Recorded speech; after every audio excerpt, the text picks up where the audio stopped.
শ্রীমন ভগবদ গীতা অধ্যায় 2 শ্লোক 3। কৃষ্ণ অর্জুনকে বোঝাচ্ছে, হে অর্জুন, তুমি নপুংসতাকে প্রাপ্ত করো না। তুমি যুদ্ধ করতে এসছো, তো যুদ্ধ করো। তোমার মতো ধনুর্ধরের জন্য এটা ঠিক নয়। এইভাবে মনের দুর্বলতা প্রকাশ করো। বন্ধুরা, শ্রীকৃষ্ণ এখানে নপুংসকতার অর্থ হচ্ছে শক্তিহীনতা বা যুদ্ধ থেকে মুখ ফিরিয়ে নেওয়া বা কমজোর হয়ে পড়ার কথা বোঝাতে চেয়েছেন। মানে ধর্ম যেটা বলছে সেটার অনুসারে কিন্তু কর্ম করা উচিত।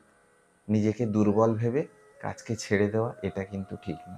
জীবনের প্রতিটা সংগ্রামে আমরা কখনো না কখনো ভেঙে পড়ি, মনে হয় আর পারছি না সব দিক থেকে। যেমন চাপ, হতাশা, ভয়, অনিশ্চয়তা যখন ঘিরে ধরে, কিন্তু তখনই আমাদের স্মরণ করতে হবে ভগবানের সেই অনন্ত বাণী, পার্থ, দুর্বলতা তোমার জন্য নয়। এই হৃদয়ের ক্ষুদ্র ভয়, এই ক্লান্তি আমাদের প্রকৃত রূপ নয়।